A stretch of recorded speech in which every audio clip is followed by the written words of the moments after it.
اعوذ باللہ من الشیطان الرجیم بسم اللہ الرحمن الرحیم۔ عزیزان من، آج نومبر 1974 کی 3 تاریخ ہے اور درس قرآن کریم کا آغاز سورہ الرعد کی 36ویں آیت سے ہو رہا ہے، 13/36۔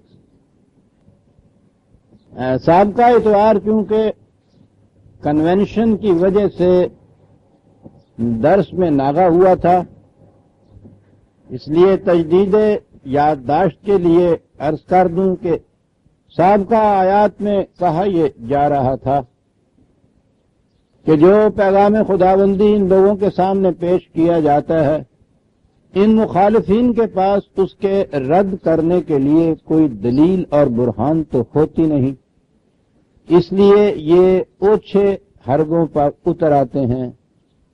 تکذیب، استہزاء خاص طور پہ جو کہا گیا تھا، اور پھر بار بار یہ کہنا کہ ہمارے غلط نظام یا غلط روش کے متعلق جو تم کہتے ہو کہ اس کا نتیجہ تباہی اور بربادی ہوگا، وہ بربادی کیوں نہیں آتی، وہ تباہی کیوں نہیں تم لاتے؟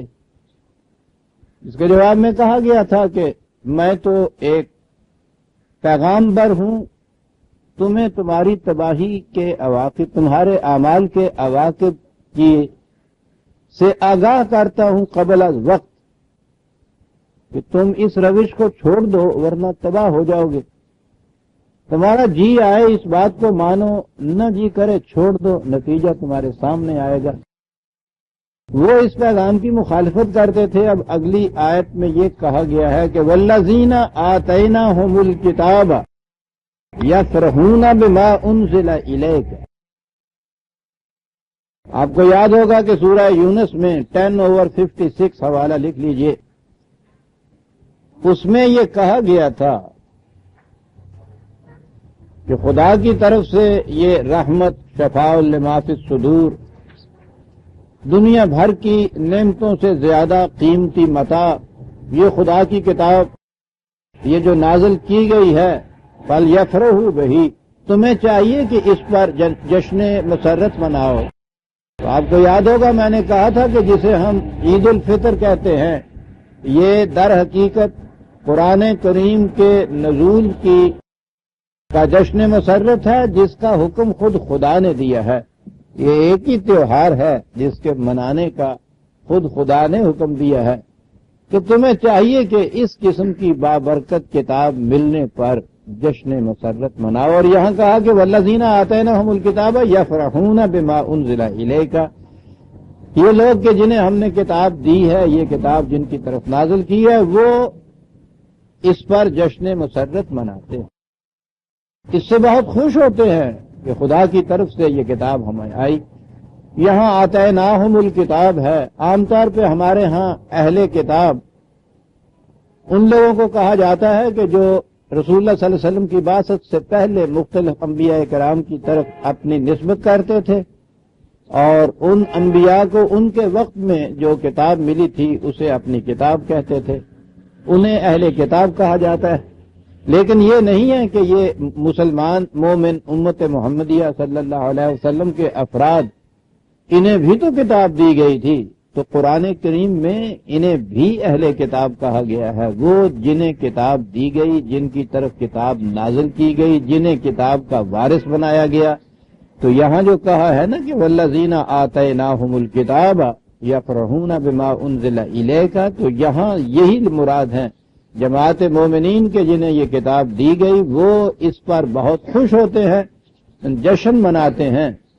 وَمِنَ الْأَحْزَابِ مَن يُنْكِرُ بَعْدَهُ، لیکن ان دوسرے گروہوں میں ایسے بھی لوگ ہیں۔ اب یہاں ایک بڑی اہم چیز آئی ہے، ایک تو وہ ہے کہ جو سرے سے دین کا انکار کرتے ہیں، اس کتاب کو خدا کی کتاب ہی نہیں مانتے، رسول اللہ کو اس کا رسول، خدا کا رسول نہیں مانتے۔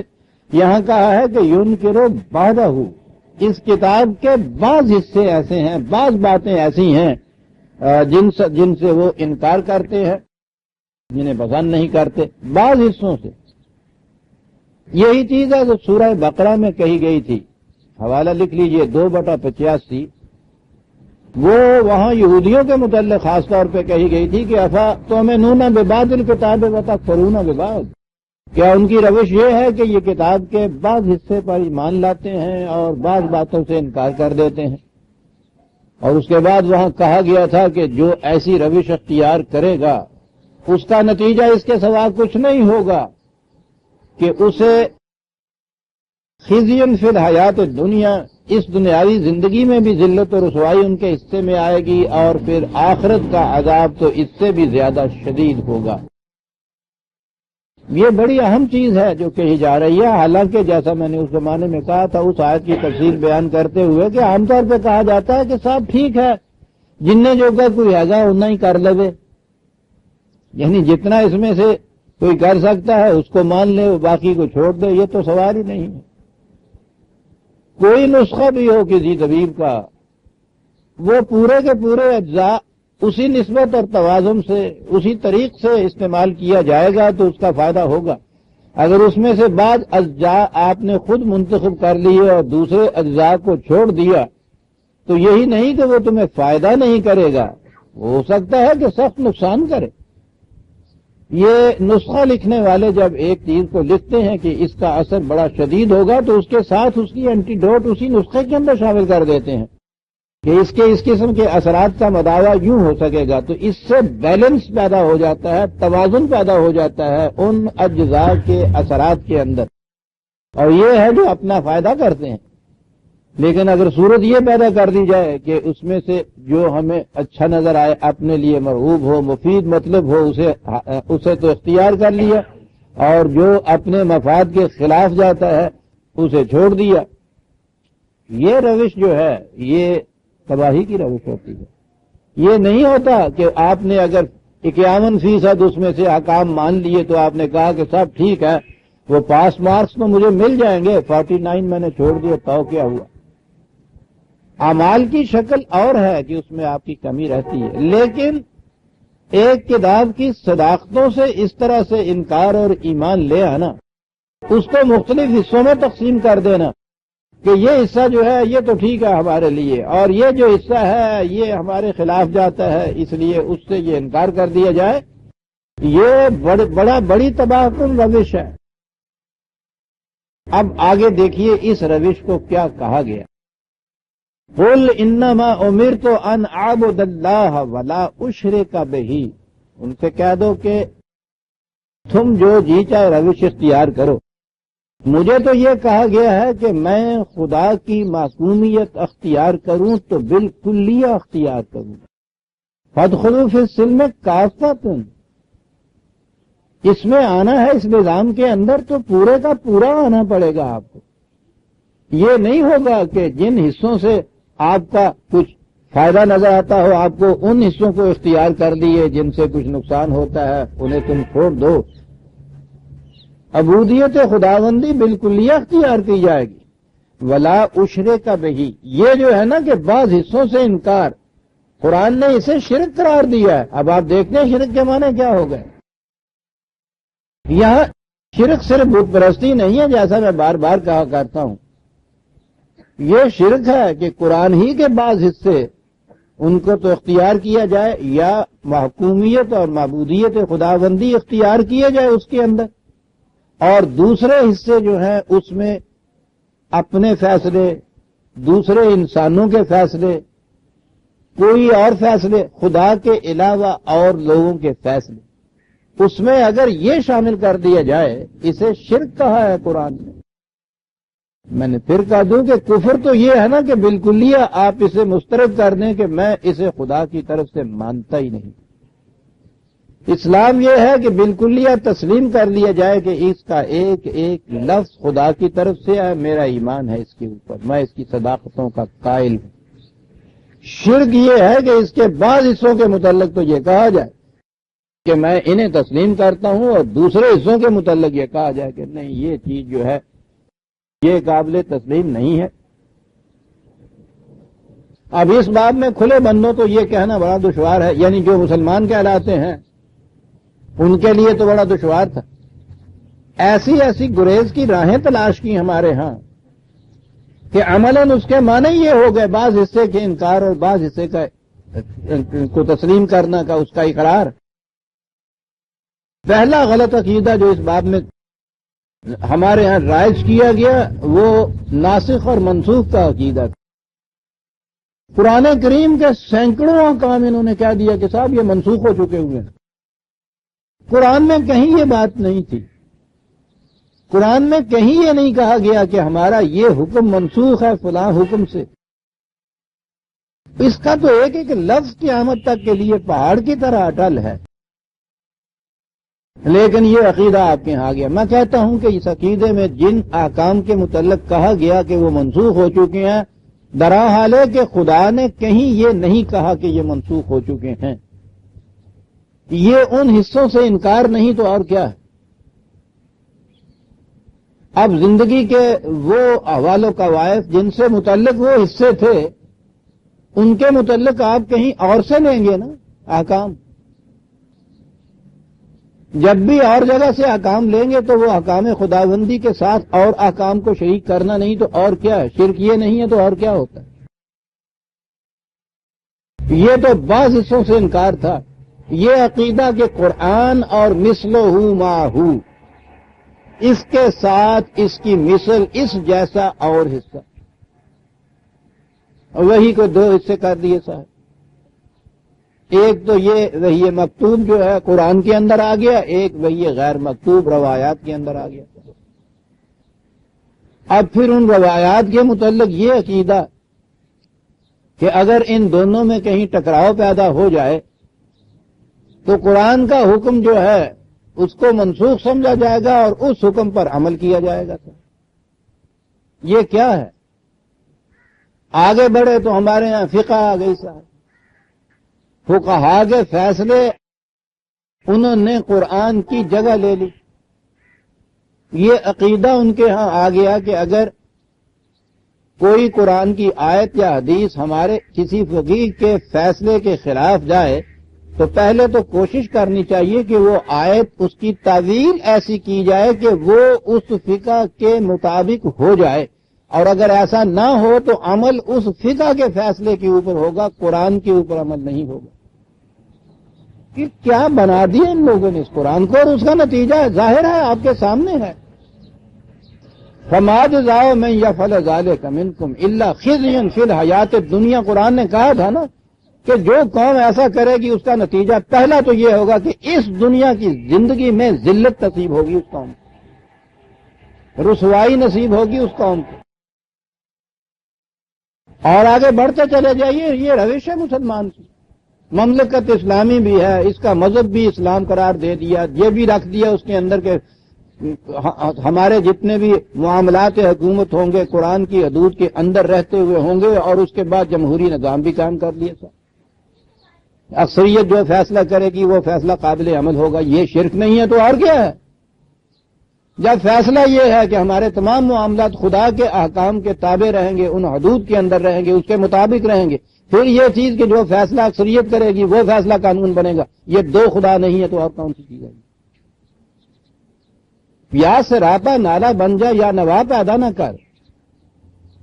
چھوڑیے اس دھندے کو. ٹھیک ہے اپنی مرضی کے مطابق نظام جمہوری لے لیجیے، فقہا لے لیجیے، روایات لے لیجیے، کچھ لے لیجیے، ٹھیک ہے انہیں تسلیم کیجیے. پھر یہ بین کی صورت یہ ہے کیا ہے؟ اسے قرآن کہتا ہے ولا اشرک بہ. مجھے یہ کہا گیا ہے کہ میں اس کی معبودیت خالصتاً اس کی معبودیت، اس کی محکومیت اختیار کروں. ولا اشرک بہ، اور کسی اور کے فیصلے کو اس کے ساتھ شریک نہ کروں. الیہ ادعو و الیہ مآب. میں دوسروں کو بھی اسی کی طرف دعوت دیتا ہوں اور خود بھی اسی کی طرف رجوع کرتا ہوں. خود رسول اکرم صلی اللہ علیہ وسلم کے متعلق یہ ہے، قرآن نے یہ اعلان حضور کی زبان مبارک سے کرایا، خود بھی اسی کی طرف رجوع کرتا ہوں اور دوسروں کو بھی اسی کی طرف دعوت دیتا ہوں. فَهَوَ كَذَلِكَ أَنزَلْنَاهُ حُكْمًا عَرَبِيًّا. یوں اس طرح سے کلیتاً اس کی ہدایت کرنے کے لیے، یوں اس طرح سے ہم نے یہ یہاں قرآن کو حکمن کہا، فیصلہ کن حقیقت. صرف واض و نصیحت نہیں، حکمن عربی ہے۔ اور اسی لیے دوسری جگہ کہا کہ وَمَن لَّمْ يَحْكُم بِمَا أَنزَلَ اللَّهُ فَأُولَٰئِكَ هُمُ الْكَافِرُونَ 5/42 5/42۔ جو لوگ بھی اس قرآن کریم کے مطابق فیصلے نہیں کرتے، حکم نہیں کرتے، حکومت قائم نہیں کرتے، انہی کو تو کافر کہا جاتا ہے۔ قرآن کی نص صریح ہے، کذالک انزلناہ حکما عربیا۔ یہاں عربین کے معنی عربی زبان نہیں ہے، بلکہ خود یہ لفظ جو ہے عرب، اس کے معنی ہی ہے نہایت واضح۔ ان عربوں کا دعویٰ تھا، جیسا میں نے آپ سے کئی دفعہ کہا ہے، زبان پر ان کا بڑا غام تھا، اور یہ تو میں سمجھتا ہوں کہ حضرت ابراہیم کی اولاد میں سے حضرت اسحاق کی اولاد یہ یہود جو تھے وہ تو رہے اپنی سلطنت ریاست میں، اور حضرت اسماعیل کی ذریت جو یہاں حجاز میں آ کر بسی تھی، یوں نظر آتا ہے کہ جیسا یہ تمام صدیاں ہزاروں سال یہ ایک زبان کی تشکیل و تہذیب کے اندر یہ محمد رہے، ایک زبان انہوں نے ایسی تیار کی کہ جو قرآن جیسے حقائق کی متحمل ہو سکتی، اور یہ بہت بڑی خدمت ہے اس قوم کی۔ اسی لیے ان کو اس کا احساس تھا، اس چیز کا مانتا ہے دیوتے جنہوں کہنے نے فخر تھے اپنے آپ کو وہ عرب کہتے تھے، عرب کے معنی ہے فصیح البیان، اور دوسری دنیا کی قوموں کو عجم کہا کرتے تھے، گنگے جس کے معنی فصیح البیان کہتے تھے اپنے۔ عرب لفظ عرب کے معنی ہی فصیح اور واضح کے ہیں۔ تو عربین جو ہے حکمن عربین، ہم نے ایک فیصلہ کن حقیقت حکم نازل کیا ہے، نہایت واضح ہے صاحب، واضح قرآن ہے صاحب۔ یہاں قرآن کے متعلق بھی یہ چیز ہے صاحب، مجمل ہے، مفصل نہیں ہے، واضح نہیں ہے، مبہم ہے، معاذ اللہ اس کی بات ہی سمجھ میں نہیں آ سکتی۔ 18 علوم ساتھ اس کے سیکھنے پڑتے ہیں، وہ بار بار کہتا ہے کہ عربین نہایت واضح ہے، غیر مبہم ہے۔ وَلَا إِنِ اتَّبَعْتَ أَهْوَاءَهُمْ بَعْدَ مَا جَاءَكَ مِنَ الْعِلْمِ مَا لَكَ مِنَ اللَّهِ مِن وَلِيٍّ وَلَا وَقَاء۔ اے مخاطب، قرآن کریم میں کئی مقام ایسے ہیں جس میں صیغہ واحد مخاطب استعمال کیا گیا ہے، اور لوگ عام طور پہ کہتے ہیں کہ نبی اکرم صلی اللہ علیہ وسلم سے یہ کہا گیا ہے، یہ ضروری نہیں ہے۔ قرآن کا انداز یہ ہے اور عربوں کا انداز یہ ہے، جیسا میں نے کہا ہے قرآن کی زبان سمجھنے کے لیے، انداز و اسلوب سمجھنے کے لیے عربوں کا انداز جو ہے پہلے اس کا سمجھنا ضروری ہے۔ وہ کیسے کیا کرتے تھے باتیں، ان کے ہاں یہ انداز ملتا ہے کہ وہ صیغہ غائب کے اندر باتیں کرتے ہیں، اور کرتے کرتے اس کے اندر صیغہ مخاطب درمیان میں لے آتے ہیں۔ ان کا انداز وہ اصل میں خطابت ان کے ہاں بڑی زیادہ تھی، تحریر ان کے ہاں بہت کم تھی۔ کم کیا، عربی زبان میں ان کے ہاں قرآن پہلی کتاب ہے جو لکھی گئی، کتاب پہلی ہے عربی زبان میں جو نازل ہوئی ہے، اس سے پہلے ان کے ہاں کوئی کتاب ہی نہیں تھی، خطابت تھی ساری ان کے ہاں۔ اس لیے ان کا انداز خطیب کا سا ہوتا تھا، اور خطیب کا انداز یہ ہوتا ہے کہ وہ بات اگر صیغہ غائب میں تھرڈ پرسن میں بھی کر رہا ہے، کہیں کا واقعہ بیان کر رہا ہے، اس کے سامنے آڈینس ہوتی ہے، سامعین ہوتی ہیں، وہ درمیان میں جہاں سٹریس دینا ہوتا ہے فوراً وہ غائب سے واحد کی مخاطب کی طرف آ جاتا ہے۔ یہی انداز قرآن کا ہے۔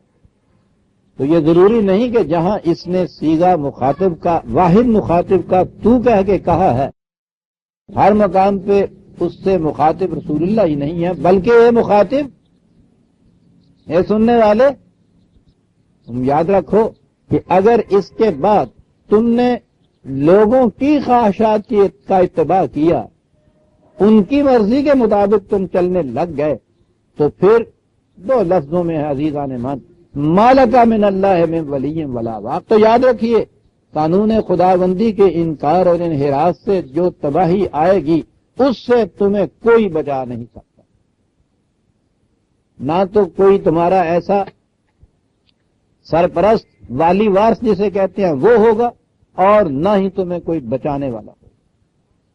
اب اگلی بات پھر آگے جو وہ کہتے تھے کہ رسول کو کچھ تو باقی انسانوں سے الگ تھلگ کچھ مخلوق ہونا چاہیے، اور یہ وہ توہم تھا جو دنیا کے ہر مذہب میں موجود تھا۔ ہر مذہب نے اپنے مذہب کے بانی کو کچھ سپر نیچرل بنا رکھا تھا، خارق فطرت بنا رکھا تھا۔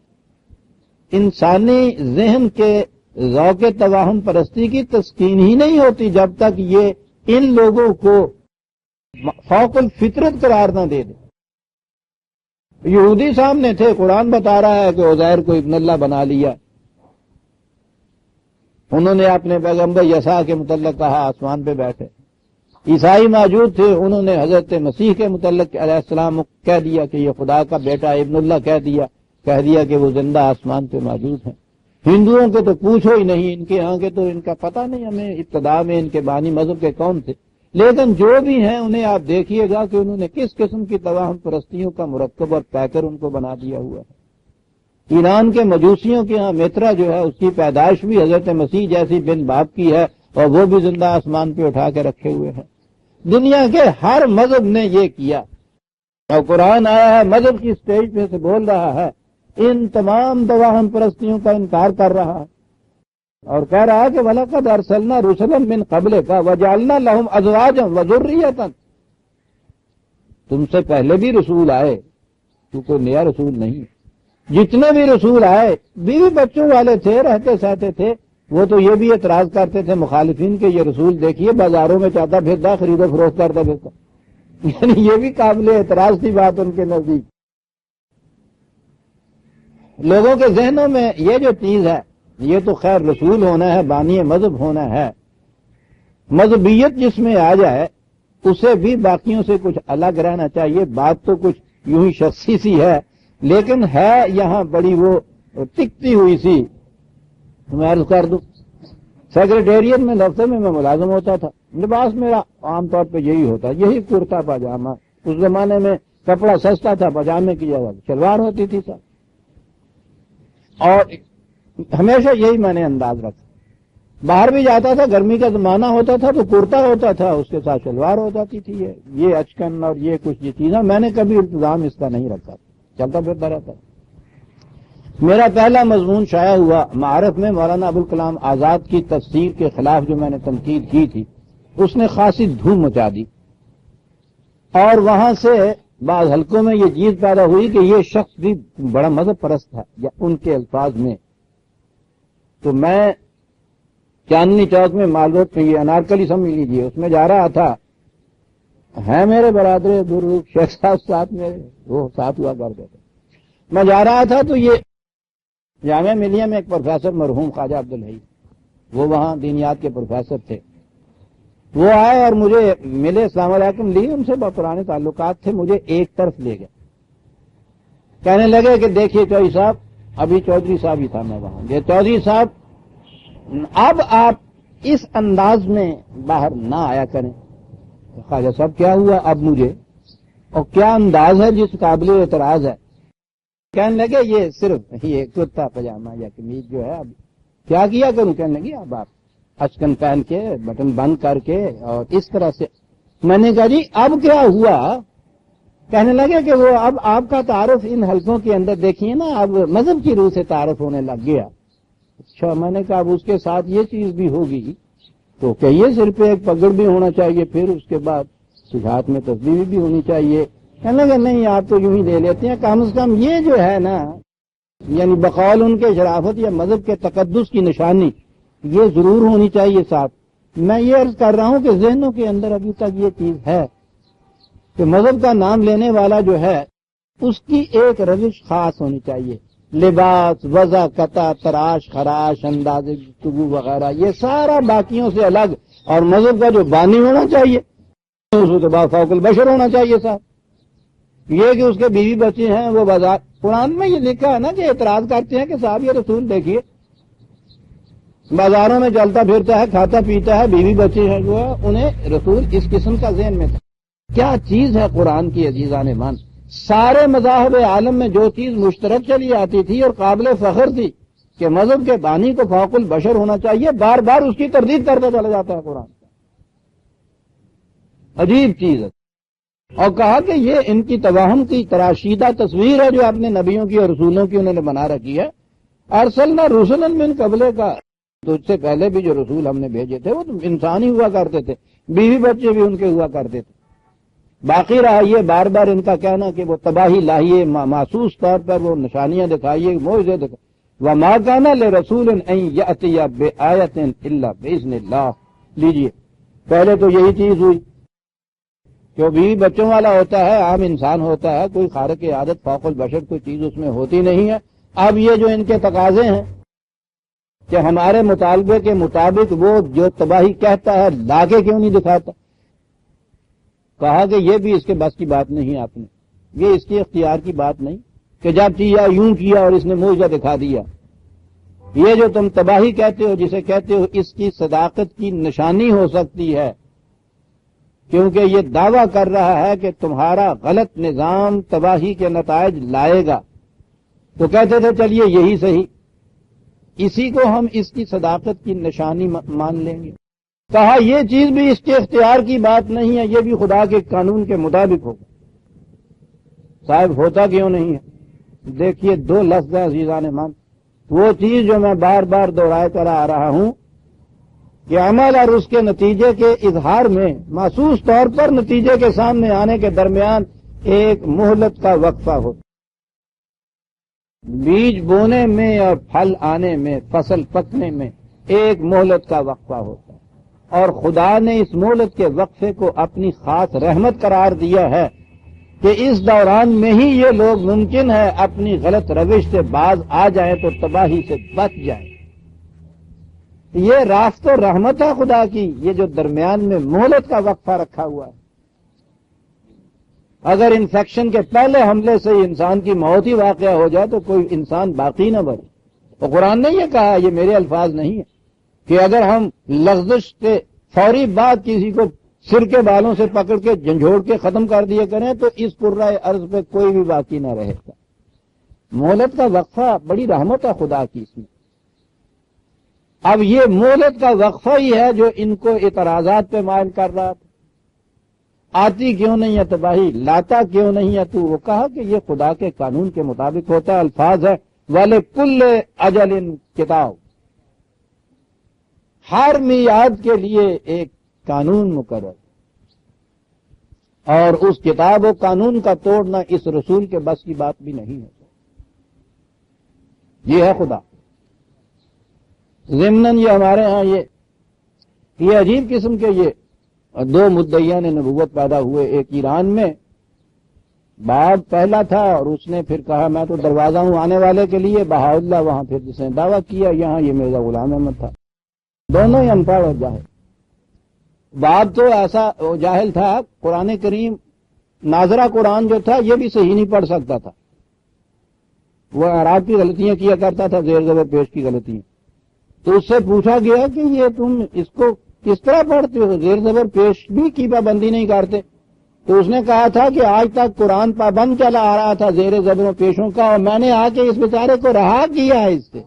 کیا بات ہے، خدا کا مامور ہے۔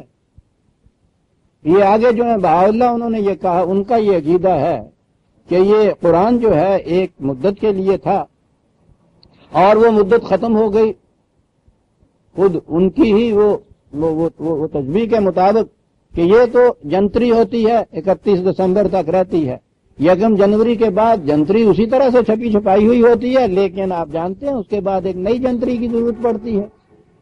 اس کا یہ دلیل اس کی یہ تھی کہ اس کا دور جو ہے قرآن کا یہ ختم ہو گیا ہے، اب اس کے بعد ایک نیا ٹائم ٹیبل آنا چاہیے، اور وہ میں لے کے آیا ہوں۔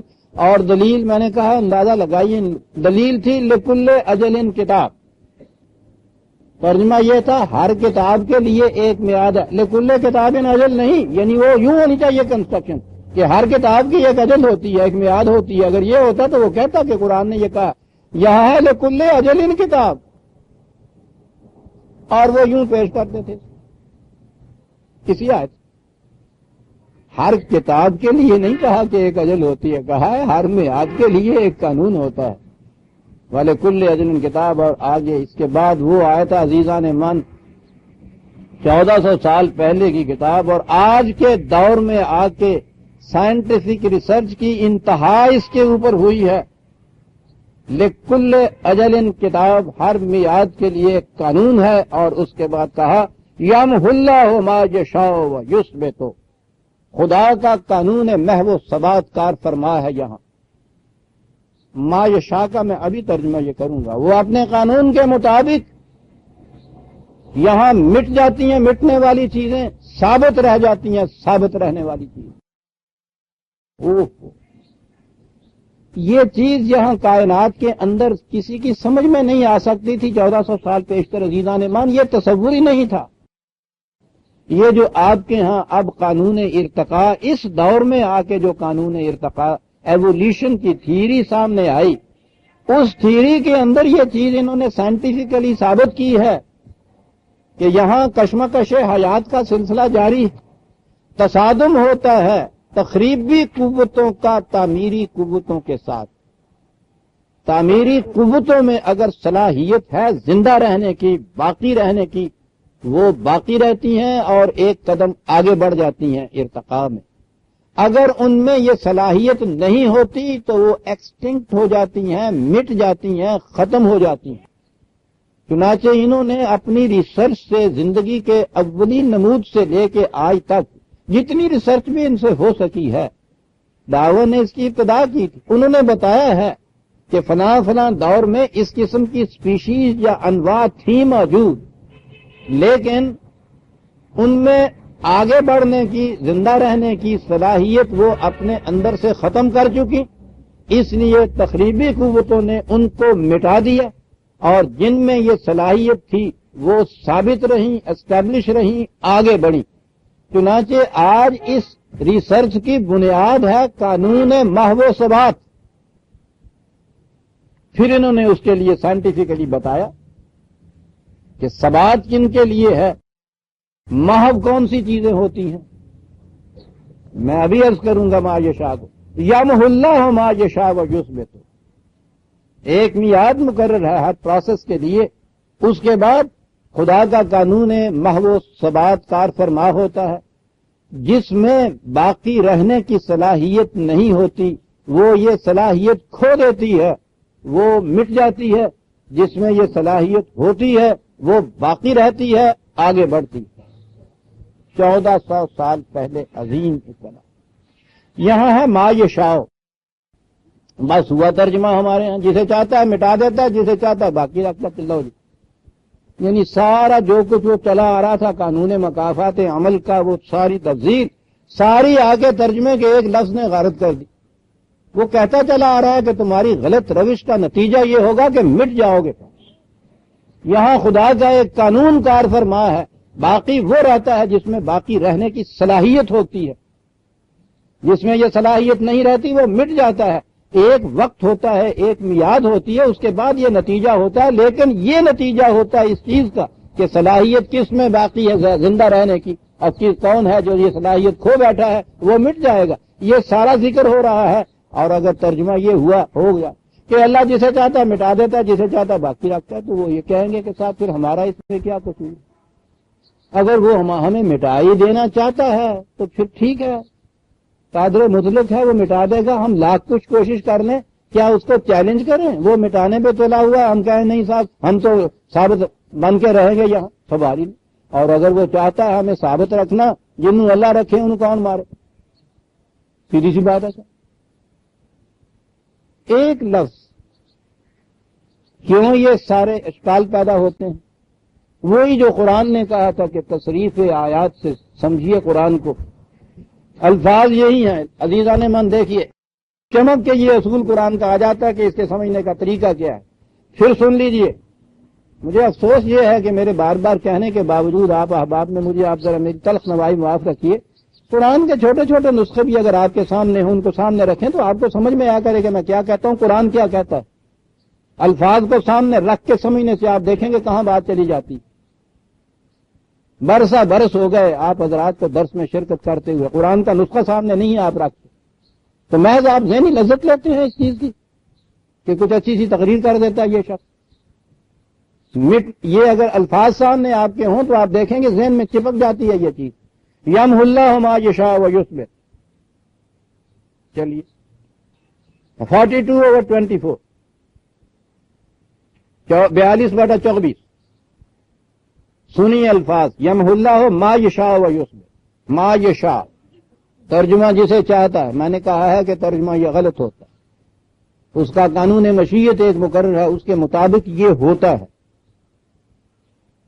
سنی الفاظ، یمحو اللہ الباطل ویحق الحق بکلماتہ، خدا مٹاتا ہے باطل کو، ثابت رکھتا ہے حق کو بکلماتہ ہی، اپنے قانون کی روح سے۔ وہی الفاظ ہیں عزیزان مان، وہاں ما یشاء ہے اور یہاں ہے یمحو اللہ الباطل ویحق الحق بکلماتہ، حق ثابت رہتا ہے، باطل محو ہو جاتا ہے۔ ما یشاء کا ترجمہ ہو گیا، یہاں بات سمجھ میں آگے کہتا کیا ہے، کیا مانے ما یشاء کے؟ اس کا قانون مشیت یہ ہے۔ قانون مشیت وہ کیوں کہتا ہے؟ وہ قانون جسے اس نے اپنی مرضی سے بنایا ہوا ہے، کوئی یہ نہیں پوچھ سکتا کہ یہ قانون تم نے کیوں بنایا ہے۔ یہ ہماری مشیت کا تقاضا تھا کہ ہم اس قسم کے قانون، جس طرح سے تخلیق اس کی مشیت ہے، کیوں کائنات وجود میں آ گئی، اس نے کیوں بنا دیا، اس نے کہا کہ یہ بنانے والے کی مشیت، تم کون ہوتے ہو یہ پوچھنے والے، یہ ہے مشیت۔ جہاں قانون ساز سے یہ نہ پوچھا جائے کہ تم نے یہ قانون کیوں بنایا، اس نے کہا کہ اس قانون کی مصلحت جو ہے وہ ہم بیان کرتے ہیں، تمہارے لیے یہ قانون ہم نے کیوں رائج کیا یہ ہم بتاتے ہیں، یہ ایسا قانون کیوں ہے یہ ہم نے اپنی مشیت سے بتایا۔ ما یشاء کے یہ معنی ہے جی قانون مشیت۔ کہا قانون مشیت ہمارا یہ ہے کہ حق ثابت رہتا ہے، باطل مٹ جاتا ہے، اور یہ بھی یوں ہی نہیں ہوتا، بے کلمات ہی، خدا کے قانون کی روح سے حق ثابت رہتا ہے، باطل مٹ جاتا ہے۔ یہ ہے یمحو اللہ ما یشاء ویثبت۔ عربی زبان میں حق کے خود معنی یہ ہیں، جو اٹل اور غیر متبدل ہو، امٹ ہو، تعمیری نتائج پیدا کرے، زمانے کے تقاضوں میں فٹ بیٹھ جائے۔ آپ کو معلوم ہے، میں نے بتایا تھا کہ عرب یہ لفظ کہاں استعمال کرتا ہے، فٹ بیٹھ جائے۔ وہ آپ کو یاد ہے، میں نے بتایا تھا کہ یہ جو ہمارے دروازے آج تو یہ قبضے لگے ہوئے ہوتے ہیں نا، ان میں ہنجز ہوتی ہیں، پرانے دروازے جو تھے ان میں یہ ہنجز نہیں ہوتی تھی، ان کے اندر نیچے ایک ساکٹ ہوتی تھی، پنجابی جو چوتھی کہتے ہیں، وہ اس اوپر کی گلی اس کے اندر ہوتی تھی، نیچے کی اس کے اندر ہوتی تھی۔ دروازہ اس کے اندر جب رہتا تھا تو بند ہوتا ہے، کھلتا ہے۔ اگر یہ صورت نہ ہو، وہ دروازہ جو ہے چلنے والا جسے ہم کہتے ہیں نہ ہو، دروازے کا مصرف ہی ختم ہو جاتا ہے۔ کھلا ہے تو کھلا ہی رہے گا، وہ رات کو بھی نہیں بند ہوگا، بند ہے تو بند ہی رہے گا، کھلے گا ہی کبھی نہیں ہے۔ یہ جو چیز اس میں ہوتی تھی جو اس کو اند ضرورت کھولتی اور بند کرتی تھی، اسے حق کہتے تھے۔ وہ بلاس یہ قوم ہے، اور امٹ چیز کو کہتے تھے، انمٹ، تعمیری نتائج جو محسوس طور پہ سامنے آ جائے اس وقت حق کہتے تھے۔ حقیقت آپ کہتے ہیں نا، اب بھی جو چیز محسوس صرف عقیدے اور نظریے کے اندر کسی چیز کی صداقت کو وہ حق نہیں کہتے تھے، عجیب چیز ہے۔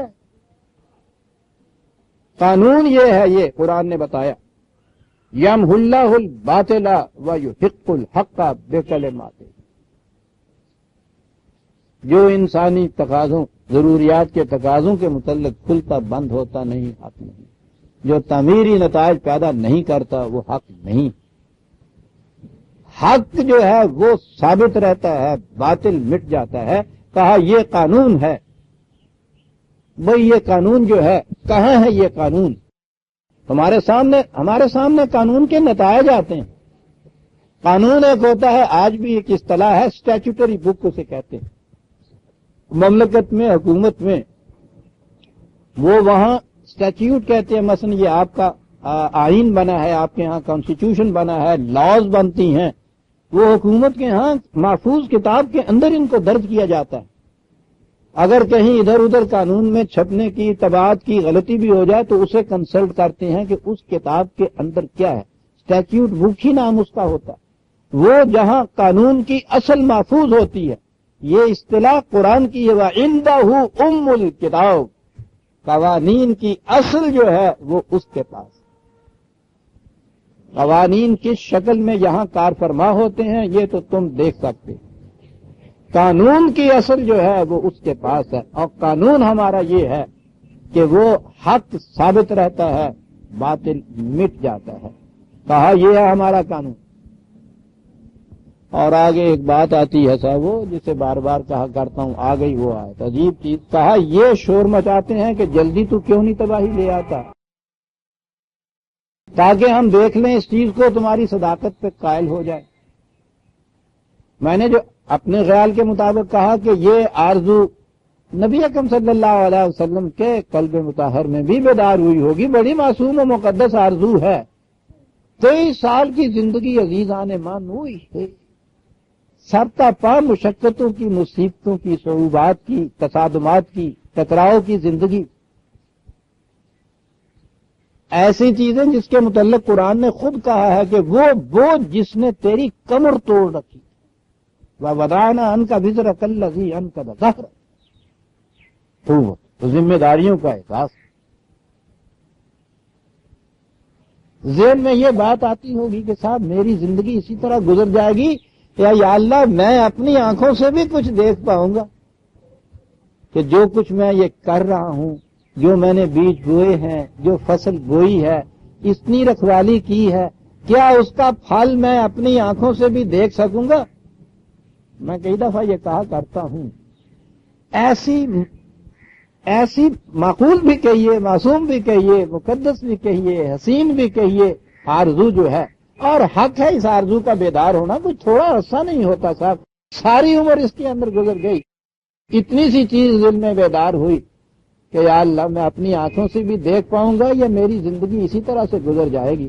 تو میں نے کہا تھا نا کہ کوئی اور ہو خدا کی دیے تو وہ یہ کہہ دے کہ ہاں بھائی تمہاری خاطر ہم دیکھیے، ٹھیک ہے، ویسے تو اس فصل نے آষاڑھ کے مہینے میں جا کے پکنا تھا، مئی جون میں جا کے پکنا تھا، لیکن اب جو تم کہتے ہو کہ میں اب بڑھاپے کی عمر میں آ گیا، پتہ نہیں زندہ رہوں یا نہیں رہوں، تو بھائی تمہاری خاطر ہم فروری میں اس کو پکا دیتے ہیں، کوئی بات نہیں ہے، ایسا کر دیتے ہیں۔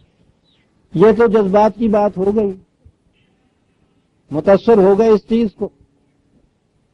قانون والا خدا جذبات سے بلند ہے،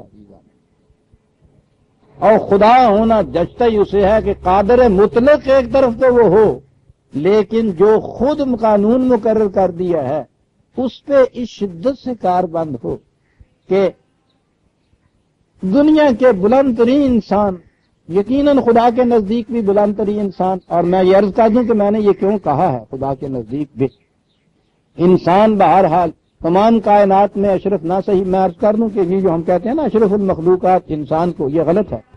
قرآن نے یہ کہا ہے کثیر مما خلق، اکثر مخلوق سے یہ افضل ہے، لیکن بہرحال انسان ہے، انسانوں میں سے انبیاء کرام افضل ہیں، یہ تو سیدھی سی بات ہے، اور انبیاء کرام کا سلسلہ نبی اکرم صلی اللہ علیہ وسلم پر ختم ہو جاتا ہے، خاتم الانبیاء ہے، ان میں افضل ترین ہے حضور کی ذات، تو افضل البشر ہونے میں تو کوئی کلام نہیں رہتی نا۔ ایسا ایک انسان جس نے اپنی زندگی اس میں صرف کی ہے، اس کے نظام کے قیام کے لیے دن رات اس کی کیفیت یہ ہے، دن تو ایک طرف، راتوں کی تنہائیوں میں بھی وہ اس کے پروگرام کے اوپر غور و فکر میں اس قدر منہمک ہے، خدا کو کہنا پڑا کہ بھائی کچھ تھوڑا سا سو بھی لیا کرو، انا لکا فی النہار سبحا طویلا، اور دن میں اتنے لمبے لمبے پروگرام ہیں تمہارے سامنے سرد گردانی کے کہ تھوڑا سا پیرا ہے۔ اگر وہ زندگی کے آخری دنوں میں یہ آرزو دل میں پیدا کر لے کہ یا اللہ اس کا نتیجہ کچھ میں اپنی آنکھوں سے بھی دیکھ لوں گا یا میری عمر اسی میں گزر جائے گی، میں نے عرض کیا ہے نا کہ کچھ تو رعایت ہونی چاہیے تھی، لیکن وہ تو خدا ہے، وہ کہا کہ اما نرینک بعد الذی نعدہم او نتوفینک، تیری زندگی میں یہ چیز سامنے آ جائے یا تیری موت کے بعد سامنے آ جائے، اس میں تیرا کوئی اختیار نہیں۔ فإنما علیک البلاغ وعلینا الحساب، تیرا کام یہ ہے کہ پہنچائے چلے جا، حساب کرنا ہمارا کام ہے کہ اس کا نتیجہ کب برآمد ہوگا۔ اللہ، یہاں ایک مصیبت کسی کے اوپر آ کے پڑ جاتی ہے، فوراً اعتراض ہونا شروع ہو جاتا ہے کہ صاحب خدا کیا کیسا ہے صاحب، ہم تو سمجھ ہی نہیں سکے، مصیبت پہ مصیبت آ رہی ہے، تکلیف پہ تکلیف آ رہی ہے، صاحب وہ بیٹھا دیکھ رہا ہے، خدا کیسا ہے؟ قانون کا خدا تو ہماری ذہن میں آ ہی نہیں نہ رہا۔ اور بات بھی یہ ہے، جس قوم کی ساری زندگی ملوکیت میں گزر گئی ہو، بادشاہت میں گزر گئی ہو، آمریت میں گزر گئی ہو، لا قانونیت میں گزر گئی ہو، وہ قانون والا خدا سمجھ ہی نہیں سکتی قوم. ہمارے ذہنوں کے اندر یہ راسخ ہو گیا ہوا ہے ملوکیت کا تصور کہ جو چاہے وہ کرے. بادشاہ جو چاہے وہ کرے. اسی قسم کا ہم نے خدا سمجھ رکھا. نہ قاعدہ نہ قانون. وہ ٹھیک ہے اوتھے بے پرواہی. اوتھے کی پرواہ رات اوتھے بے پرواہی. بے پرواہی انہیں سے پھڑ لے عملہ والے آنو چھڑ دے اوگن ہارنو. بے پرواہی بادشاہ. اور یہ ملوکیت صرف بادشاہ کے نام کی بات نہیں ہے عزیزان من. بدل کے بھیس زمانے میں پھر سے آتے ہیں. آج بھی وہی ملوکیت ہے. فرق صرف یہ ہے کہ اس زمانے میں ایک بادشاہ ہوتا تھا, یہاں 51 کی رائے بادشاہ ہے. جو چاہے کرے والی بات ہے نا. اسی کو کہتے ہیں نا آپ آمریت اور ملوکیت. ٹھیک ہے 51 اکٹھے کر لیجئے. وہ جو جی میں آئے کیجیے. نہیں سر, خدا قانون والا خدا. خود بنائے ہوئے قانون, خود اپنے اوپر وارد کی ہوئی پابندیاں. کیفیت یہ ہے کہ خود نہیں توڑتا سنت اللہ ولن تجد لسنت اللہ تبدیلا. ہماری یہ روش قانون کیا تم کبھی نہیں دیکھو گے اس کے اندر تبدیلی. اس کا رسول ایسا جو خاتم الانبیاء ہے, زندگی کے غالباً آخری لمحوں میں یہ وہ کہتا ہے کہ میں اپنی آنکھوں سے بھی دیکھ لوں گا اس کو. تو اس نے کہا کہ علیک البلاغ وعلینا الحساب. اپنا کام کرتے چلے جاؤ, پہنچاتے چلے جاؤ. یہ ہم جانتے ہیں کہ اس فصل کے بونے اور پکنے میں کتنا وقت لگتا ہے, اس کے مطابق ہوگا. لیکن ایک بات بتا دی کہ تمہیں بتا دیں کہ یہ ہو کے رہے گا. تمہارے سامنے کچھ ہو رہا ہے پروسیس, اپنی تکمیل اور انتہا تک تو نہیں پہنچا, ہو رہا ہے. عزیزان من پھر ایک آیت آ گئی ایسی 1400 سال پیشتر کی آیت. کہا یہ کہ اولم یراؤ انا نأتی الارض ننقصها من اطرافها. عظیم آیت تھی, لیکن اس دور میں اس کو سمجھا نہیں جا سکتا تھا. اور اسی لیے اس 1000 سال میں جتنی تفاسیر لکھی گئیں اس آیت کے اوپر آ کے ہر ایک کو پیچیدگی حاصل ہوئی. بات سمجھ میں نہیں آتی تھی.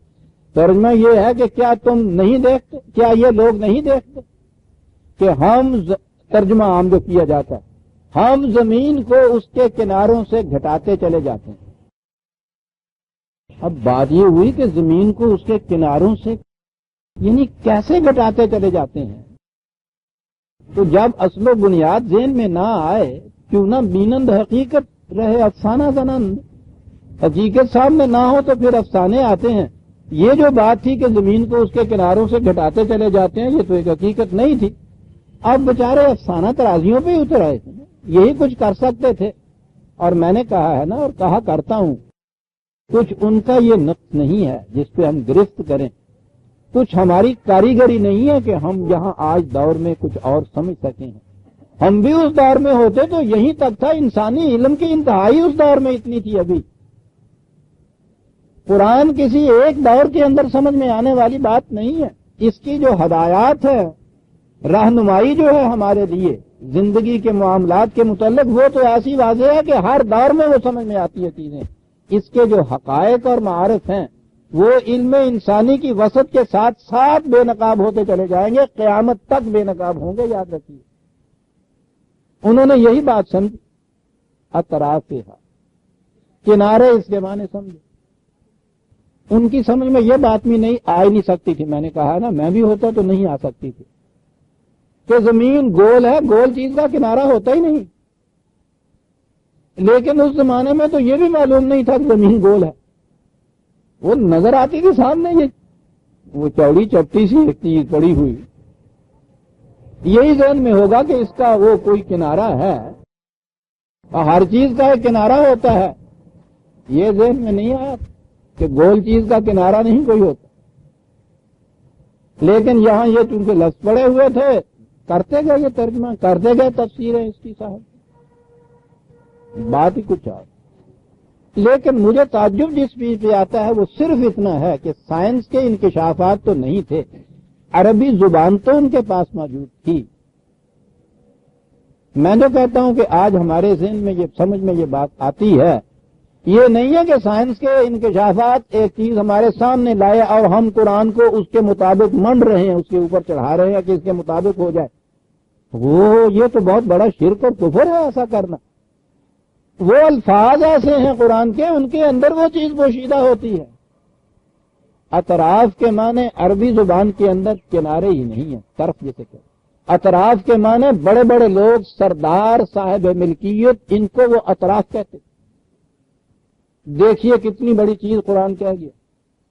کہا کہ تمہارا نظام جو ہے اس میں ہم یہی کہہ رہے ہیں اور اس کا منتہا یہ ہے کہ ارض، وسائل پیداوار، مملکتیں، اسے بھی ملک کہا جاتا ہے، زمین کہا جاتا ہے.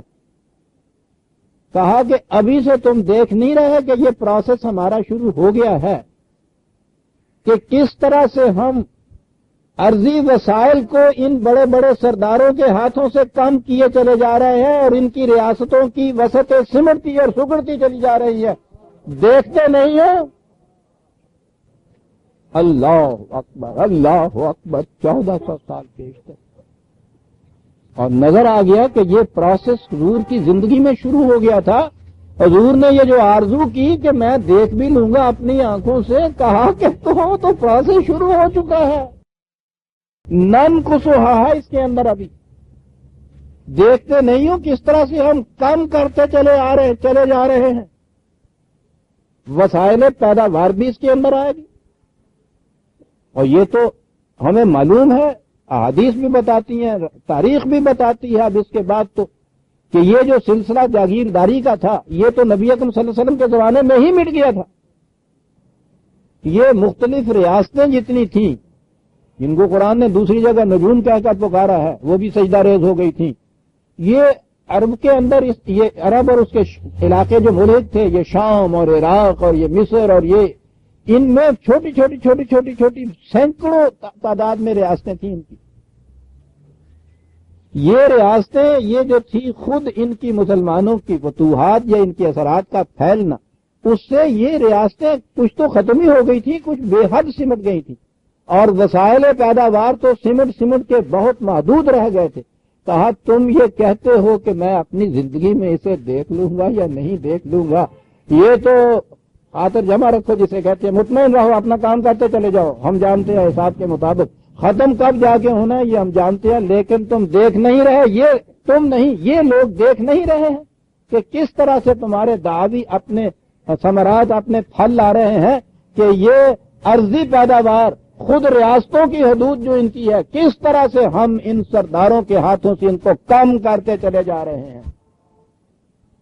یہ تھا. پوچھتے ہیں ہم سے صاحب یہ نظام جو تم آج کہہ رہے ہو، کیا رسول اللہ کے زمانے میں بھی یہ نظام تھا، ختم شروع ہو گیا، یا کچھ قرآن بتا رہا ہے اولم یراؤ ان لوگوں کے متعلق؟ کیا یہ اپنی آنکھوں سے نہیں دیکھ رہے؟ تو یہ ہو رہا تھا تو دیکھ رہے تھے نا. دیکھا ایک لفظ اطراف نے عربی زبان کے اندر کیا قیامت برپا کر دی ہے.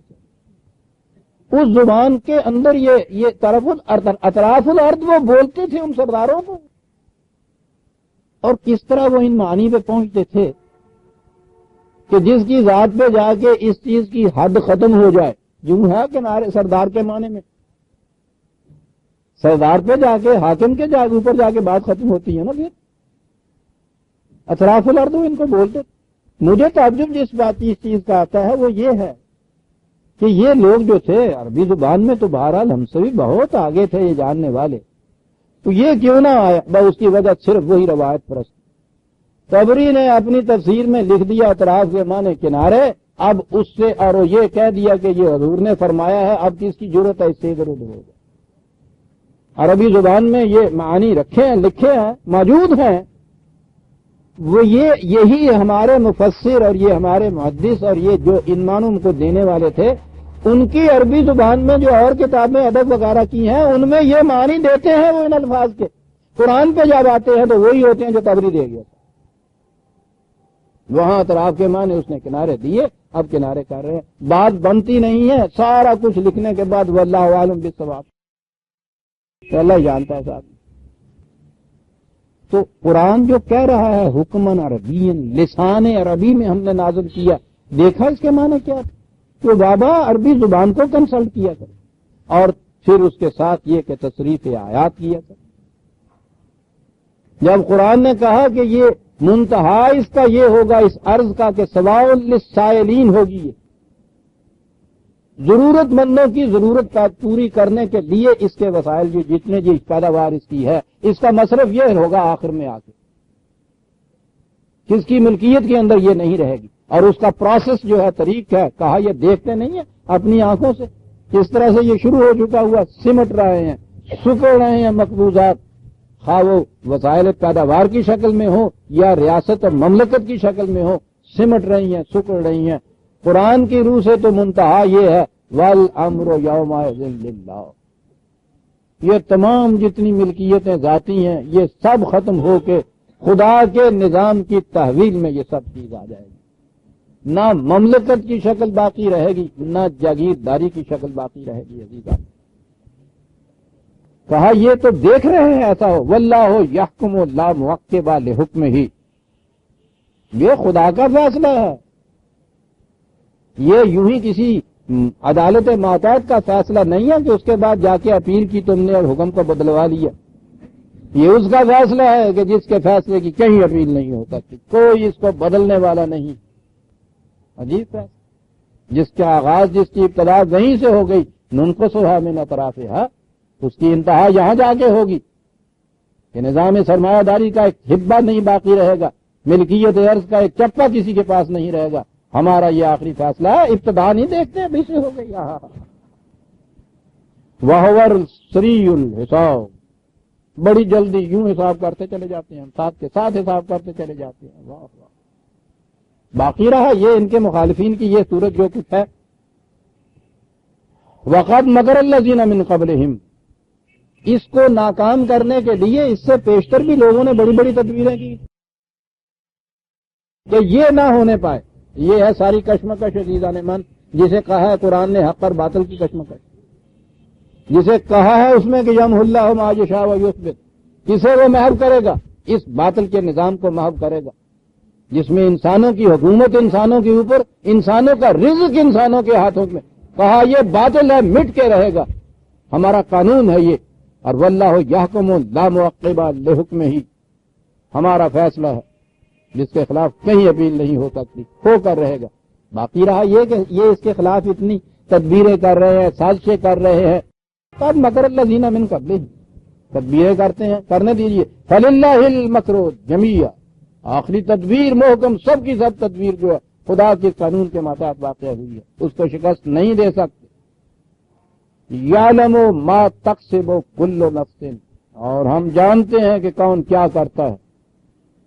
یہی نہیں کہ پلاننگ کے اعتبار سے تدبیریں ہماری محکم ہیں، ہمارے ہاں کے ڈیٹیکٹو بھی ایسے ہیں، ہماری نگاہ بھی ایسی ہے، ایک ایک کے اوپر نگاہ ہماری ہے، کون کیا کر رہا ہے۔ تو سیدھی سی بات ہے، جس کی تدبیریں ہوں محکم اور جس کی ڈیٹیکشن کا انتظام یہ ہو کہ دل میں گزرنے والے خیالات تک سے بھی وہ واقف ہو، اسے کون ناکام کر سکتا ہے۔ لیکن وہ جو میں کہا کرتا ہوں کہ یہ جو خدا کا قانون انتہا تک پہنچتا ہے، اس کی ایک چیز تو یہ ہے کہ اس کی اپنی کائناتی قوتیں جنہیں وہ ملائکہ کہتا ہے، جنہیں اس کو یہ جو آج کی اصطلاح میں ہسٹوریکل پروسیس جسے کہہ رہے ہیں، جو زمانے کے تقاضے جسے کہا جا رہا ہے، ٹرائل اینڈ ایرر کا طریقہ جسے کہا جا رہا ہے، عقل انسانی اپنے فیصلے سے ایک چیز کو اختیار کرتی ہے، تجربہ کرتی ہے، ناکام رہتا ہے، نقصان اٹھاتی ہے، اسے چھوڑتی ہے، پھر دوسرے کو اختیار کرتی ہے۔ ایک تو اس پروسیس سے وہ آ رہے ہیں، ساری دنیا اس پروسیس سے عزیزان من آ رہی ہے، اس نظام کی طرف جو قرآن نے دیا۔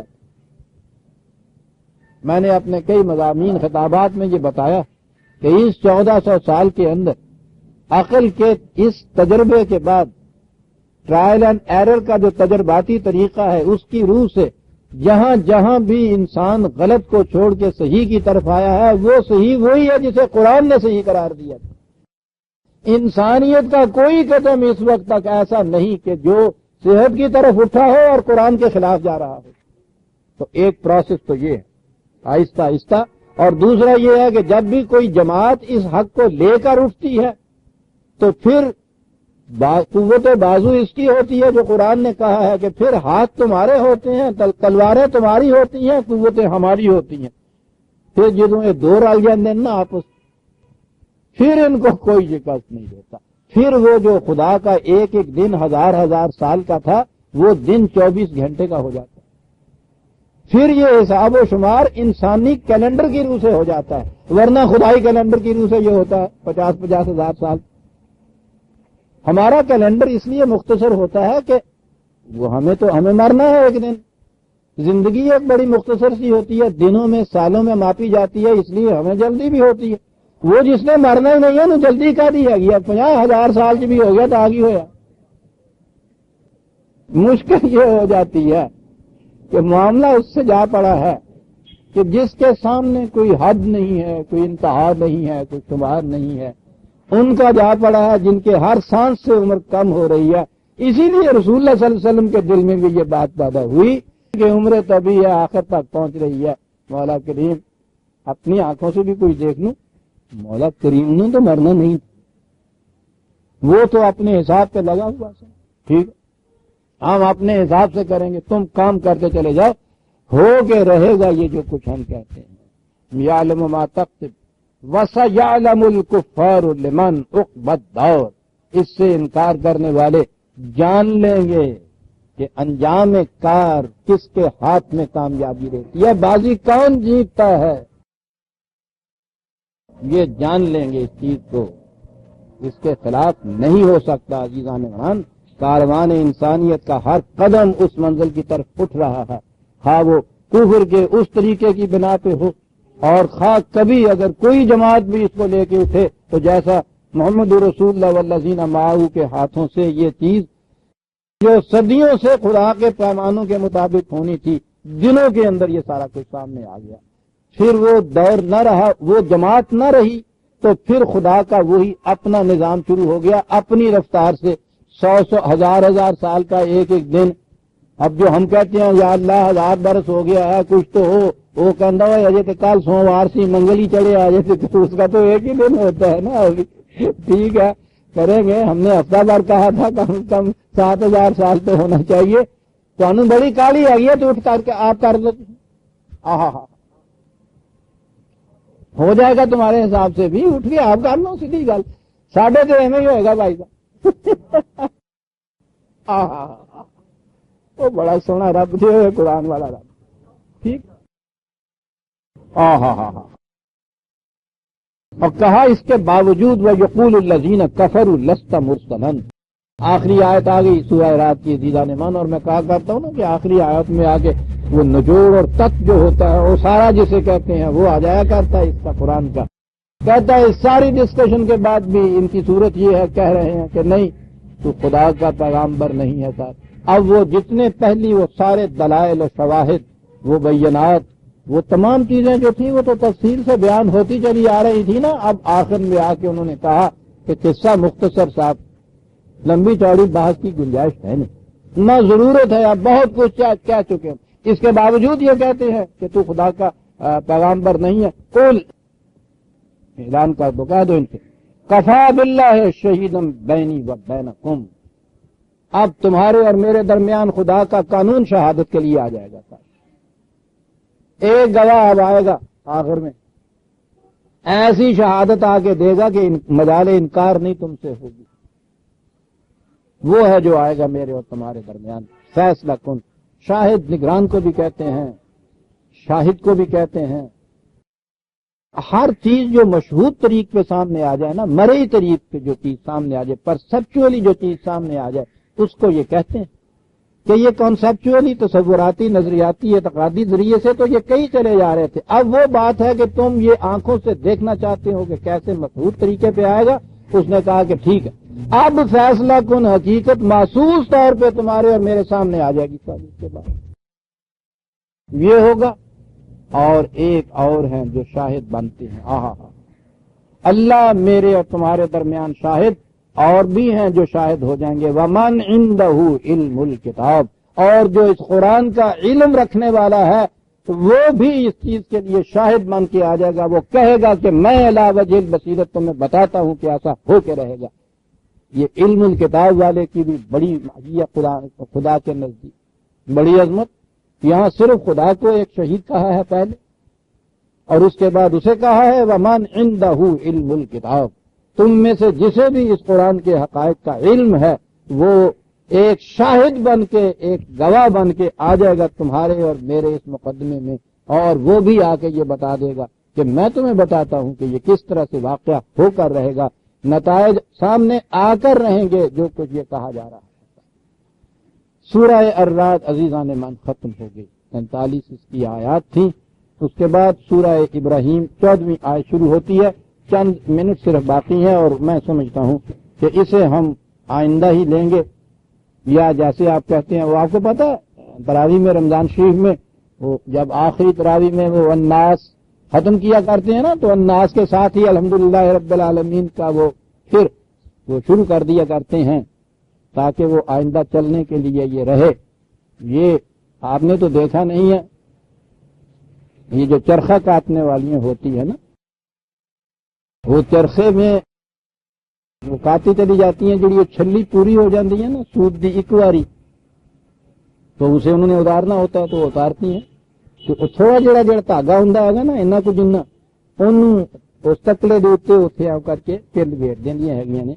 وہ جو اتنا سا دھاگا ہوتا ہے نا وہ نیوکلس جسے عربی زبان میں آپ کہتے ہیں، تو وہ پھر اس کے بعد جب وہ پونی لیندی ہے نا ان کتن لئی پھر اس دھاگے کے ساتھ بھی لپیٹ کے نا تو پھر سلسلہ چل پڑتا ہے. تو ہمارے ہاں یہ انداز بڑا خوبصورت ہے کہ قرآن ختم کرتے ہیں تو ختم کرنے کے ساتھ ہی وہ تھوڑا سا تاگا تکڑے کے ساتھ لپیٹ دیتے ہیں، پھر بسم اللہ الرحمن الرحیم الحمدللہ رب العالمین بس اتنا ہی کہہ کے کہ تکلے نال اینا کو تاگا لپیٹ کے چھڑ دینے نے کہ کل پھر مڑ کے اتوں پونی نال کٹیں گے. تو سورہ الرعد تو ختم ہو گئی، تو میں یہ سمجھتا ہوں کہ بسم اللہ الرحمن الرحیم الف لام را، خدا علیم و رحیم کا یہ ارشاد ہے کہ کتاب انزلناہ الیک لتخرج الناس من الظلمات الی النور. آہا آہا یہ ضابطہ قوانین تیرے طرف جو ہم نے نازل کیا 2 لفظوں میں بتا دیا کہ کاہے کے لیے کیا، تاکہ پوری نوع انسانی کو تاریکیوں سے نکال کے روشنی میں لے. آہا اسے ہم آئندہ لیں گے عزیزان ایمان. ربنا تقبل منا انک انت السمیع العلیم.